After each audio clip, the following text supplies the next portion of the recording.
Hello, everyone. It's Pastor Scott with part 3 of our Desert Mothers and Fathers mini sermon series. My very fancy title page there.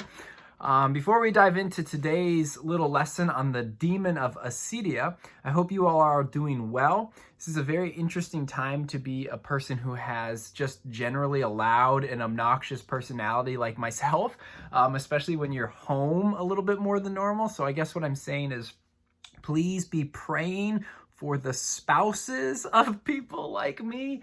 I have already been shushed today, and it's not very late in the day. Someone was talking a little bit too loud as Tyler was napping. So I hope you're doing well. We're doing this little mini sermon series on the Desert Mothers and Fathers. Now, I first started getting interested in these Christians who lived in the 2nd, 3rd, and 4th century, so the 200s, 300s, and 400s, when I was in seminary. So basically, these were Christians who back 1500, 1600, 1700 years ago, they felt this desire, this burning within them to grow in their life of faith. And the way that they decided to do that was they left everything they knew in order to head out into the desert, all by themselves. So they were cut off from families, from their typical work lives, from their communities, everything they knew in order to devote themselves to this pursuit of Jesus Christ. Now, I'm not saying that you should go live in the desert, as I've said throughout these little mini lessons, but there's a lot that we can learn from them. Now, I first started really getting interested in them in seminary, like I said, but practically, I started thinking about how we could really incorporate some of their lessons today when I started going to the Washington County Correctional Facility. So every Thursday afternoon, I lead a Bible study in the Washington County Jail, which unfortunately is shut down right now, so I can't even do that. So I lead this Bible study, and what I noticed was there's all of these parallels between these individuals. I work solely with men, but all of these men who are incarcerated and these ancient desert fathers and mothers. Because these desert fathers and mothers, they would live in these little cells. They were cut off from everything they knew. They had very little distraction. They had a lot of time on their hand. They did typically work by making little manual labor things, such as little baskets out of palm leaves and stuff like that. So they did work to support themselves and get a little bit of food and to give money to the poor whenever they did go back into the villages and the cities. But I just saw all these parallels. Here we have these men and women on the other pods who are in literal cells. They are cut off from everything they know. They have all of this time on their hands now. And the question is, what can they see God do in that time? So I started really leaning into all this desert father and mother stuff because I just saw all of these parallels. And now that we as a country and really as a world are under this kind of partial quarantine in which we're recommended to stay home as much as possible, there's just so many parallels. Now, we've gone over a couple of things, making this time useful, leaning into scripture. Yesterday, we spent some time thinking about what it means to stay in our cell and be okay with a little bit of boredom, to be okay with a little bit of open space, to be okay, not being busy, not distracting ourselves constantly. But today, we're going to talk about what do you do when you start going crazy. So I mentioned at the beginning, some of us have kind of abrasive personalities when we are confined, like me, right? We like to talk, we like to be loud, we like to think, we like to just do all this crazy stuff. But when we can't do that like we normally do, it really starts to kind of mess with how you see your life and how you view your life and how you live your life. So the desert fathers and desert mothers, they weren't immune from this.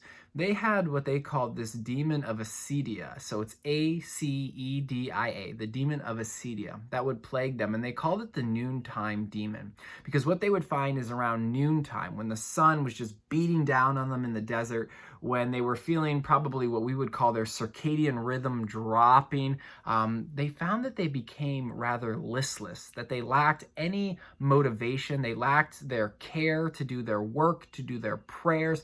They just didn't really have any motivation at all.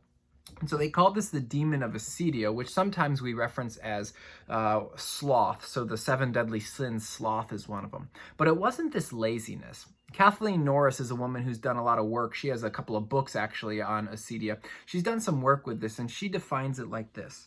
Acedia is a state of restlessness, of not living in the present and seeing the future as overwhelming. Now, come on now, does that not describe what many of us are feeling in this time right now? A state of restlessness, a state of not living in the present, right? Wanting this to just pass and move on from all of this, and seeing the future as overwhelming. I mean, like, it just describes what so many of us are feeling as we are confined more and more to our homes, as we can't see the people we're used to seeing, as we can't participate in the clubs, the organizations, the churches activities like we're used to. We start feeling this antsiness, this restlessness, this listlessness, and it can turn into what we sometimes call the blahs. You know what I mean? Where it's just you're feeling blah, the weather outside is blah, the state of our world is blah, and you don't want to do anything. And even if you have a little bit more extra time, or whether that's during the day or in the evening when you come home from work, it's like you don't even want to do anything with it. So you end up sitting maybe on your couch or in your recliner, just kind of scrolling through, more news about coronavirus, right? More social media inputs about what people think about all this and what to do and what not to do, right? Like, instead of actually using your time for something constructive, like maybe deepening your life with God, you end up just wasting it, worrying, thinking, being restless, not really doing anything. So the Desert Fathers and the Mothers, they would call this the demon of acedia. This demon that really was this lethargy that just kind of hit. And what I noticed with the guys in the jail was we would see guys who just came alive in Jesus Christ. Like, they would come 3, 4, 5 weeks continuously giving these testimonies of how Jesus was just totally uprooting their lives, breaking them free from addiction. They were feeling sober for the first time in a while. They were seeing some of their anger go down. They were experiencing the love of Jesus. I mean, these powerful testimonies. But what would happen is after about 5, 6, 7 weeks, they would just hit a brick wall. And they would either just stop coming to these studies, and let's be honest, right? They didn't really have anything else to do. So they would just stop coming, and I could see them sitting down on the pod at their little tables when they announced the Bible study. They wouldn't come up. Or if they did come up, when these guys would hit this wall, I'm not joking, they would literally sometimes just put their head down in their arms while I was leading the study. Now, I'm not the most interesting person in the world, but I'm also not the most boring person in the world. So they would just hit this like spiritual wall. One of the guys called it his month funk. He was really going through it, and he just didn't even feel like leaving his cell. So even when they let them come out into the common space, he didn't even feel like leaving his bed. This month funk, this kind of listlessness, this mild depression, this just total lack of motivation for anything. And so this is exactly what the monks were talking about, that even when we're feeling on fire from God, we can eventually enter into a different kind of season where that fire burns down a little bit, and when we feel it really hard to motivate ourselves to do anything, let alone grow in our spirit of God. So if this is you right now, and I know it's a little bit of me, where we're having to kind of be home a little bit more, we have a little bit more free time in the evenings maybe because we're not going out like we used to. Like, we have this time, and yet sometimes we just waste it away just kind of doing nothing but, worrying or being annoyed or frustrated or just feeling off. So the remedy, so what did the Desert Fathers and Mothers do with all this? The remedy was basically discipline. It was forcing themselves to show up in their prayers, to show up in their work, to show up in their life with God. It was discipline that would eventually break them out of just this listless monotony of whatever they were going through. So it was discipline. Now, I'll give you like an example of like how this can work. 2 examples, how I'm doing this personally, but also just a general example from my life. So the first is this.